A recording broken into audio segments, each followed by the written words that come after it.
기원전 2세기 중국의 역사가 사마천은 사기 열전이라고 하는 역사책을 썼습니다. 그 책에는 진나라의 시황제, 진시황제의 이야기가 나옵니다. 진시황은 늙지도 않고 죽지도 않는 약을 구해서 먹고 싶었습니다. 진시황은 신하 서복을 바다로 보내 기이한 약을 찾아오게 했습니다. 서복이 돌아와 진시황에게 이렇게 대답을 했습니다. 신이 바닷속으로 들어가 대신을 만났는데 대신이 저에게 진시황의 사신이냐고 묻기에 신은 그렇다고 대답했습니다. 대신이 무엇을 찾느냐고 물어서 오래 살 수 있는 약을 얻고 싶다고 했습니다. 대신은 진나라 왕의 예물이 적으므로 그 약을 볼 수는 있으나 가져갈 수는 없다고 하고는 신을 데리고 동남쪽에 있는 복례산으로 가서 영지로 만들어진 궁궐을 보여주었습니다. 사자가 있는데 구릿빛에 용모습을 하였으며 그 광채가 하늘을 가득 비추었습니다. 그래서 신이 2번 절하고 어떤 물건을 바치면 되겠냐고 물었더니 해신은 좋은 집안의 사내 아이와 계집 아이 그리고 온갖 장인들을 바치면 약을 얻을 수 있다고 말했습니다. 이렇게 진시황에게 대답을 했습니다. 그러자 진시황은 크게 기뻐하며 좋은 집안의 사내 아이와 계집 아이 3,000명과 많은 곡식과 그리고 온갖 장인들을 서복에게 주면서 그 약을 가져오라고 명령을 했습니다. 서복은 3,000명의 젊은 남자 여자 아이들과 또 많은 곡식과 장인들을 데리고 평평한 들판과 드넓은 곳까지 가더니 그곳에 머물러 왕 노릇을 하며 다시 돌아가지 않았습니다. 그러니까 처음부터 늙지도 죽지도 않는 약은 없었던 것입니다. 진시황은 늙지도 죽지도 않는 약을 먹고 싶은 마음에 신하의 거짓말에 속아 넘어갔던 것입니다. 그만큼 진시황은 늙지도 죽지도 않고 싶었던 것입니다. 인간은 누구나 참 늙지도 그리고 아프지도 죽지도 않고 건강하게 오래 살기를 원합니다. 살 수만 있다면 더 오래 살기를 원합니다. 아니, 살 수만 있다면 영원히 젊게 건강하게 오래 살기를 원하는 것이 인간의 심리라고 말할 수 있습니다. 다만 인간의 노력으로는 영원히 그렇게 건강하게 이 세상에서 영원히 늙지 않고 건강하게 살 수 없는 것이 문제일 뿐입니다.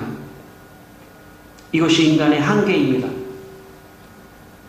그런데 성경은 우리에게 놀라운 소식을 하나 전해주고 있습니다. 그것은 인간은 영원히 영생하는 삶을 살 수 있는 길이 있다는 그런 말씀입니다. 이것이 성경의 처음과 끝이라고 해도 과언이 아닙니다. 성경은 우리에게 영생의 길을 보여주고 있습니다. 하나님께서 인간을 사랑하셔서 인간에게 영생의 길을 영생의 길을 열어주시기 위해서 예수님을 이 세상에 보내주신 것입니다. 그래서 요한복음 10장 28절에 내가 그들에게 영생을 주노니 영원히 멸망하지 아니할 것이요 또 그들을 내 손에서 빼앗을 자가 없느니라 라고 말씀하셨습니다. 예수님은 우리를 영생으로 인도해 주시기 위해서 이 세상에 오셨습니다. 이제 누구든지 예수님을 믿으면 영생을 얻게 되었습니다. 성경은 여러 가지 이 세상에 사는 여러 가지 교훈과 여러 가지 말씀을 하시지만 사실 성경에 가장 핵심이 있다면 그것은 영생입니다. 이 인간은 한 번 태어나면 영원히 사는 것입니다. 인간이 얼마나 귀한 존재냐면 나는 또 나가 없습니다. 나는 더 이상 나 외에 나는 없습니다. 여러분 혹시 여러분하고 똑같은 사람 아무리 무슨 쌍둥이라도 아무리 뭐 어떤 사람이라도 여러분하고 똑같은 사람 찾아보신 적이 있습니까? 없습니다. 인간이 얼마나 귀한 존재냐면 인간의 창조 이래에 나 같은 사람은 딱 한 사람밖에 없어요. 놀랍죠? 예. 이런 모양의 나 같은 사람은 딱 전무후무합니다. 나 한 사람이에요. 하나님이 인간을 얼마나 사랑하시냐면 이렇게 태어난 인간은 영원히 한 번 태어난 인간은 영원히 살도록 그렇게 만들어 주셨습니다.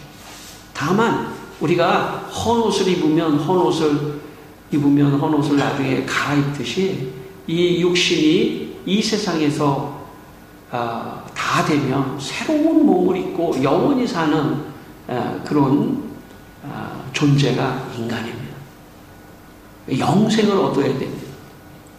다만 이 영생을 얻기 위해서 우리의 노력으로 될 수 있는 것이 아닙니다. 예수님께서 예수님을 믿으면 영생을 얻는 그런 은혜와 축복을 주신 것입니다.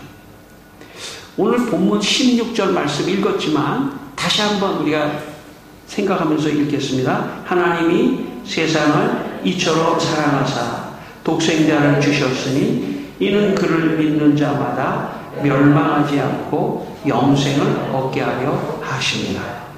예. 하나님이 세상을 사랑하사 예수님을 보내주신 것은 궁극적 목적은 영생을 얻게 하려 한다는 거예요. 영생. 여러분 에덴 동산에서 아담과 하와가 선악과를 따먹음으로써 영생을 잃어버렸습니다. 죽는 존재가 된 거죠. 만약 선악과를 따먹지 않았다면 아담과 하와 같이 우리는 죽음을 보지 않고 육신이 죽지 않고도 영생을 얻을 수 있는 길을 얻을 수 있었는데 그 아담과 하와가 죄를 범함으로 우리는 일단 이 육신이 죽는 1단계의 어떤 벌을 받고 거기서 다시 우리는 새로운 몸을 입으며 영생을 얻게 되었습니다. 창세기에 이런 말씀이 있습니다. 한번 들어보십시오. 창세기 3장 22절에 이런 말씀이 있습니다.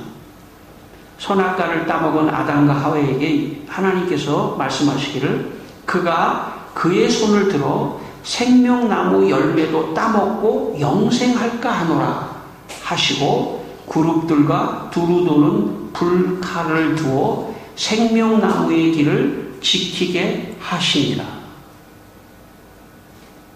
그러니까 아담과 하와가 죄를 범해가지고 죄의 상태에서 생명나무 열매는 뭐냐면 영생을 얻는 열매입니다. 평소에 생명나무 열매를 먹었는데 선악과를 먹는 바람에 이제 생명나무 열매를 못 먹게 했다는 거예요. 그 얘기는 뭐냐면 영생을 주지 않았다는 얘기입니다. 영생을 못하도록 막았다는 얘기예요. 죄의 결과는 영생을 못하도록 막은 것입니다.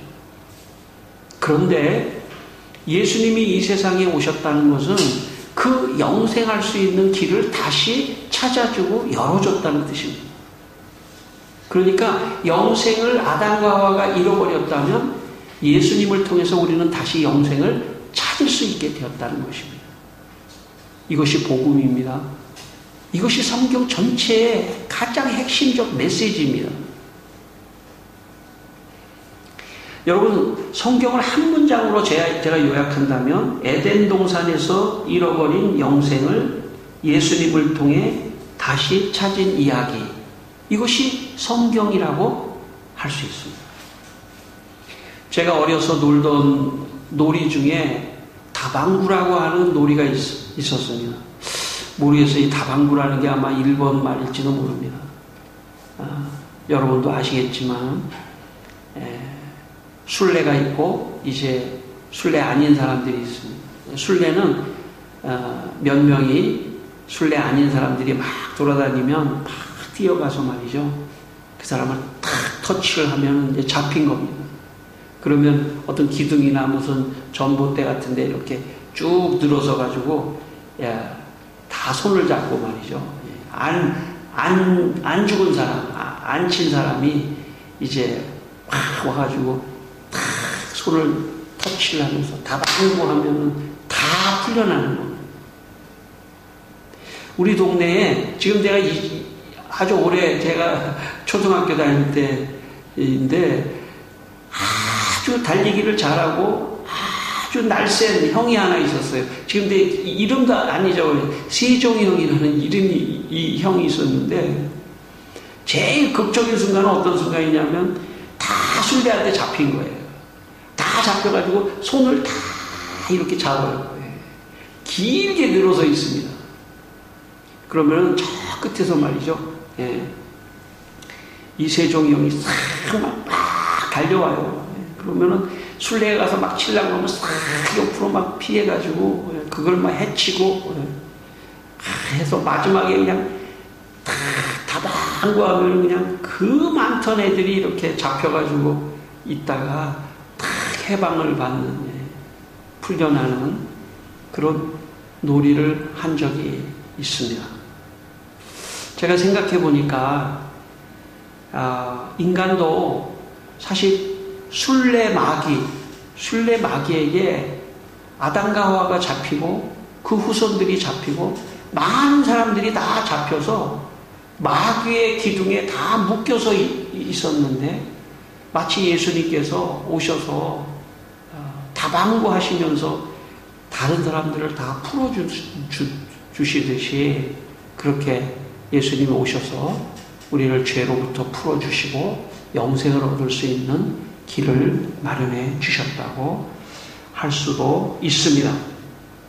여러분, 죄의 종이 되면 멸망하게 돼 있어요. 사망하고 멸망합니다. 그래서 로마서 6장 23절에 죄의 싹은 사망이요 하나님의 은사는 그리스도 예수 우리 주 안에 있는 영생이니라 라고 말씀합니다. 죄의 싹은 멸망이지만 사망이지만 예수 그리스도를 통한 은혜의 선물, 은사는 선물은 뭐냐면 영생이라는 거예요.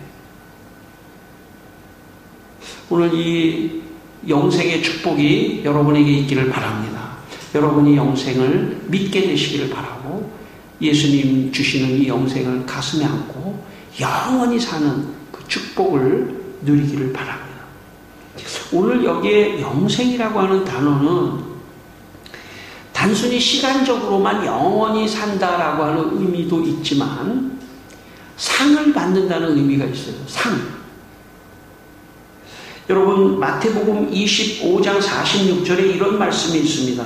악인들은 영벌에, 의인들은 영생에 들어가리라.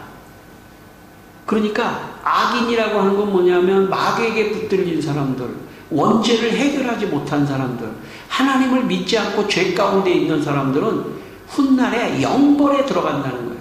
영벌에 들어간다는 것은 지옥에 간다는 뜻입니다. 그런데 의인들은 영생에 가는 것은 의인들은 어떤 상을 받냐면 천국의 상을 받는 것입니다. 영원히 사는 건데 좋지 않은 데서 영원히 사는 것은 안 좋지 않습니까? 좋은 데서 영원히 살아야 돼요. 좋은 데서. 그 상을 우리는 받는 것입니다. 심지어 예수님께서 말씀하시기를 마태복음 18장 8절에 만일 내 손이나 내 발이 너를 범죄하거든 찍어내버리라. 예수님이 상당히 극단적인 말씀을 하시는 것 같이 보입니다. 장애인이나 다리 저는 자로 영생에 들어가는 것이 두 손과 두 발을 가지고 영원한 지옥불에 던져지는 것보다 나으니라.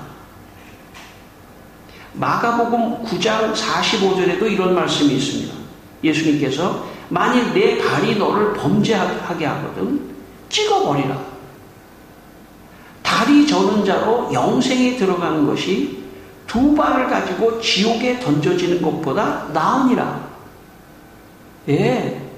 그러니까 영생에 들어가는 것이 얼마나 중요하다는 것을 우리는 알 수 있죠. 영생에 들어가지 않는, 난 필요 없어. 이 세상에서 사는 것도 힘들었어. 나 영생 필요 없어. 거기에서 끝난다면 문제가 없죠. 그러나 영생에 들어가지 않는 자는 지옥에 간다는 거예요. 그래서 예수님께서 심지어 네가 죄를 범하면 아예 손을 잘라버리고 다리를 잘라버려라.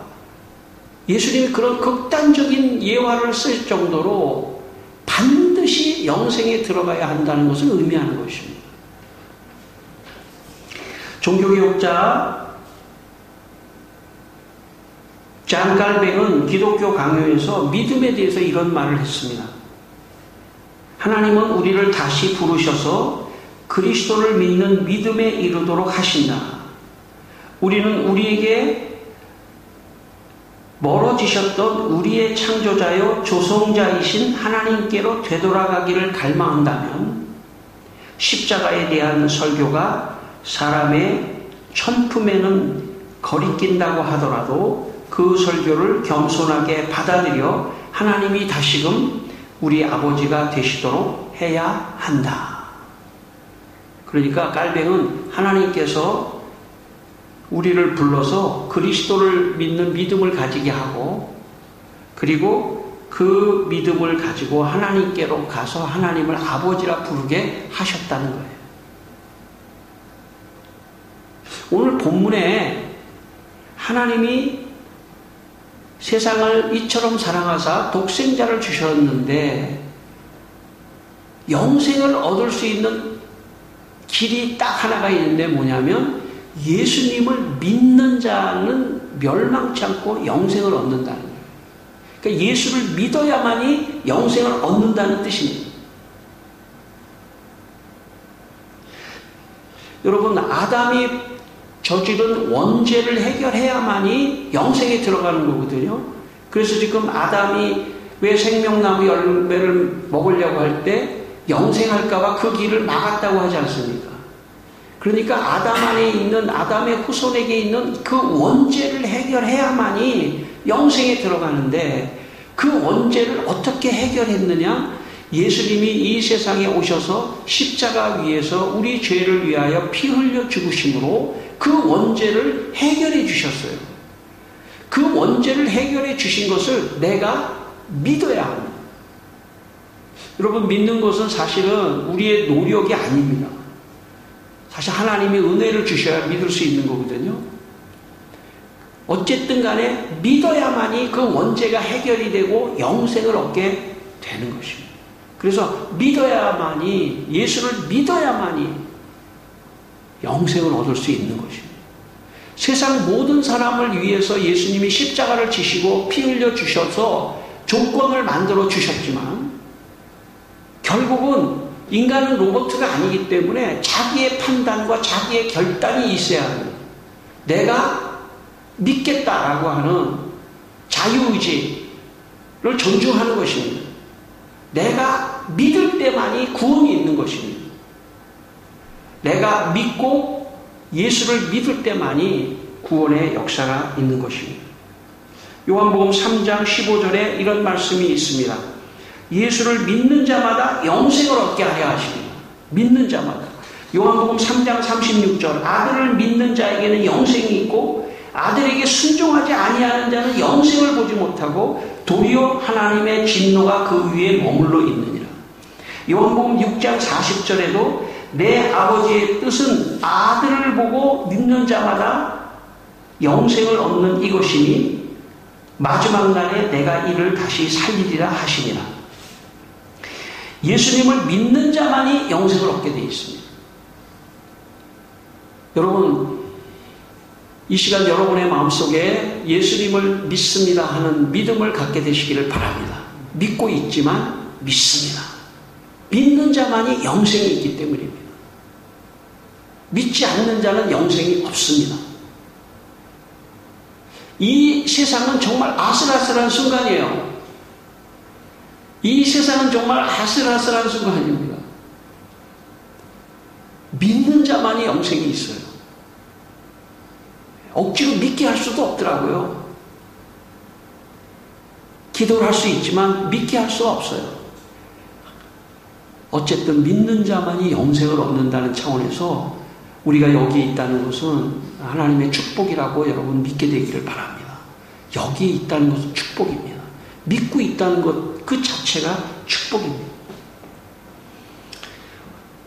월남 이상재 선생님이라고 한국 초기 민족의 지도자이며 교회 지도자로서 YMCA 운동의 선구자였습니다. 하루는 어떤 청년이 선생에게 이런 질문을 했습니다. 선생님, 신문에 보니까 영국 수상 처치는 100세를 누릴 수 있다고 장담하고 또 어떤 사람은 자기가 120세를 누릴 수 있다고 장담합니다. 선생님은 건강하시니까 오래 사실 것 같은데 얼마나 사실 것 같으십니까? 그러자 이상재 선생님이 말씀하시기를 껄껄껄 웃으면서 이렇게 대답을 하셨습니다. 그 사람들은 사는 법을 모릅니다. 나는 영원히 살 것입니다. 그렇습니다, 여러분. 우리는 영원히 사는 사람들이에요. 영생하는 사람들입니다.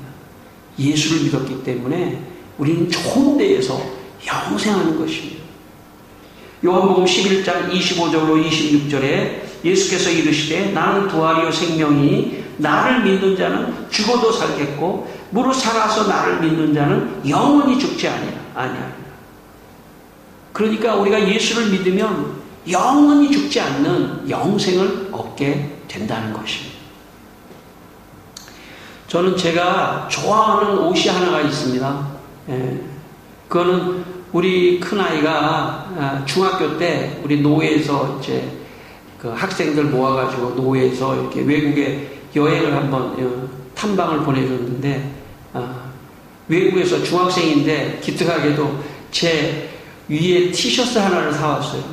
운동할 때 입는 그런 티셔츠 하나를 사왔는데 아마 지금 생각하니까 뭐 한 15년도 넘은 것 같은데 10여 년 됐는데 저는 여름이 되면 그 옷을 제일 잘 입습니다. 그 옷을 너무 좋아해요. 몸에 너무 편안하고 너무 잘 맞습니다. 여러분 요즘에 빈티지라고 하는 그런 거 있지 않습니까? 옷이 너무 좋아가지고요. 제가 앞으로 한 10년은 더 입을까 생각합니다. 그만큼 좋아요. 여러분 그래도 그걸 가지고 50년은 입기는 어렵겠어요. 옷이 다 낡아지고 참 그렇게 되면 그냥 미련 없이 버리지 않습니까? 소모품 같이. 여러분 우리의 육신도 마찬가지예요. 우리의 육신도 이 세상에서 70년, 80년, 90년, 100년 살면 이제 벗어야 돼요, 옷을. 그 옷을 너무 입고 있으면 힘들어요. 몸도 아프고. 벗어야 됩니다. 어느 순간에는 옷을 벗어야 합니다. 옷을 벗고 새로운 옷을 입어야 합니다. 부활의 옷, 주님이 주신 옷을 입고 영생을 누리고 하는 그곳엔 죽음도 없고 애통도 없고 고통도 없고 병도 없는 천국에서 영생을 누리는 그런 순간이 옵니다. 여러분 영생에 비해서는요 이 세상은 전만도 못해요. 순간이에요. 이 세상에 집착할 것도 없어요. 이 세상의 어려움도 영생을 통해서 다 이겨낼 수 있습니다. 우리는 이거 하나만으로도 날마다 감사하고 기뻐하고 즐거워하는 거예요. 그래서 여러분 성경에 이런 말씀이 있지 않습니까? 항상 기뻐하라. 쉬지 말고 기도하라. 범사에 감사하라. 어떻게 항상 세상 사람들이 볼 때 기뻐할 수 있습니까? 어떻게 기뻐할 수 있냐면 내가 영생하는 사람이라고 생각하면 항상 기뻐할 수 있어요. 항상 기뻐하고 감사하고 춤을 추면서 살 수 있습니다. 영생의 신앙이 있는 사람은 그렇게 살 수 있는 것입니다. 오늘은 제가 창문교회에서 1000번째 예배를 드리며 1000번째 설교를 하는 설교입니다.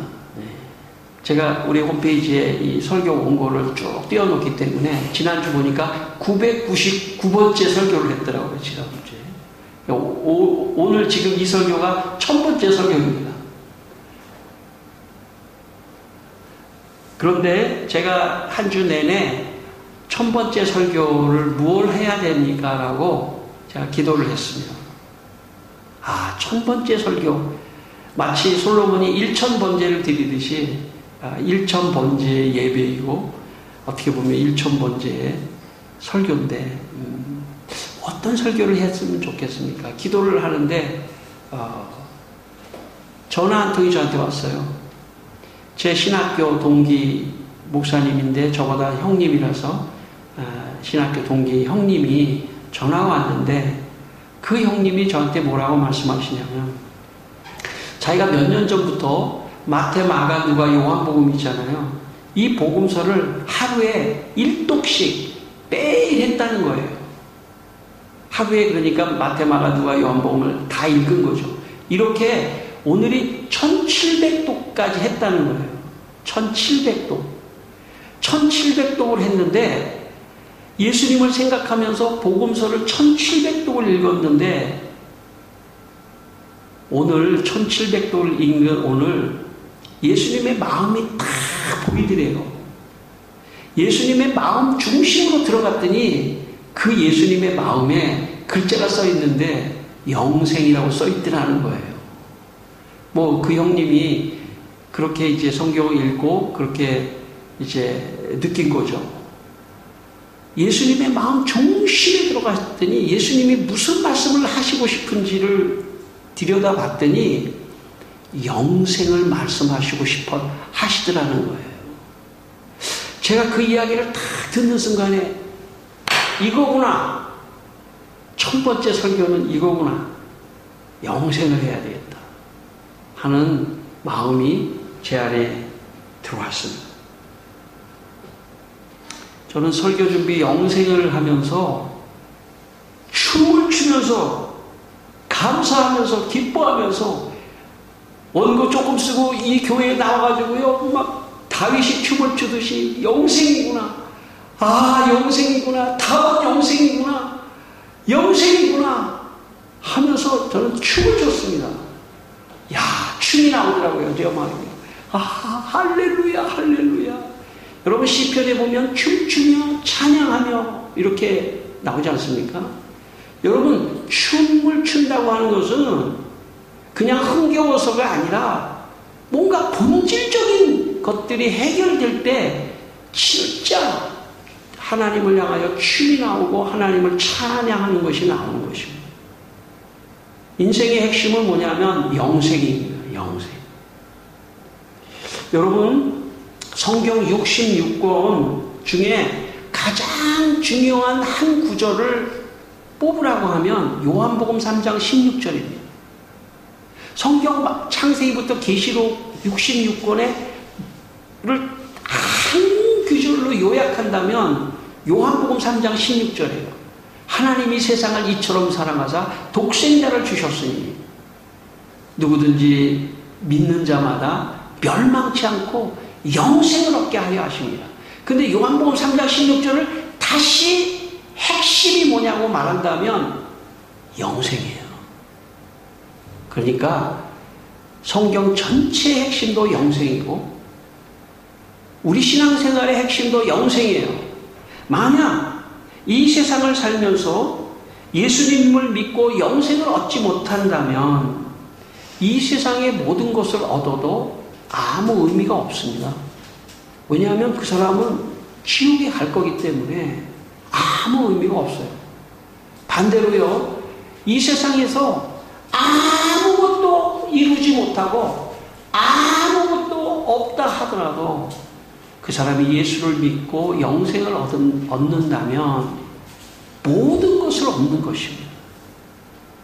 저는 이 시간 여러분의 마음 안에 영생이 각인되기를 바랍니다. 예수 믿고 우리는 영생을 얻은 사람들입니다. 춤을 추며 하나님을 찬양하며 기뻐하며 한 주간을 사시기를 주님의 이름으로 축원합니다. 기도하겠습니다. 우리 한 후에 기도하겠습니다. 우리에게 영생을 주신 하나님 감사합니다.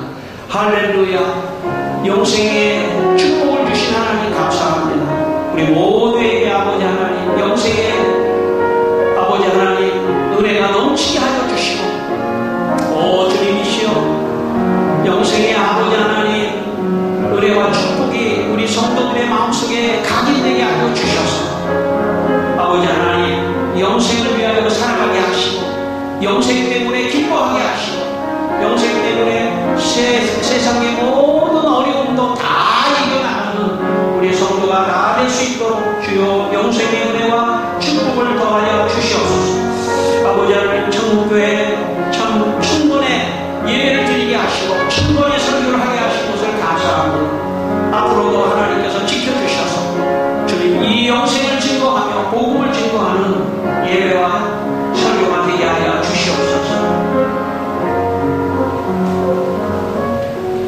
하나님 아버지, 우리 성도들이 예수님을 믿고 영생의 축복을 받게 해 주시옵소서.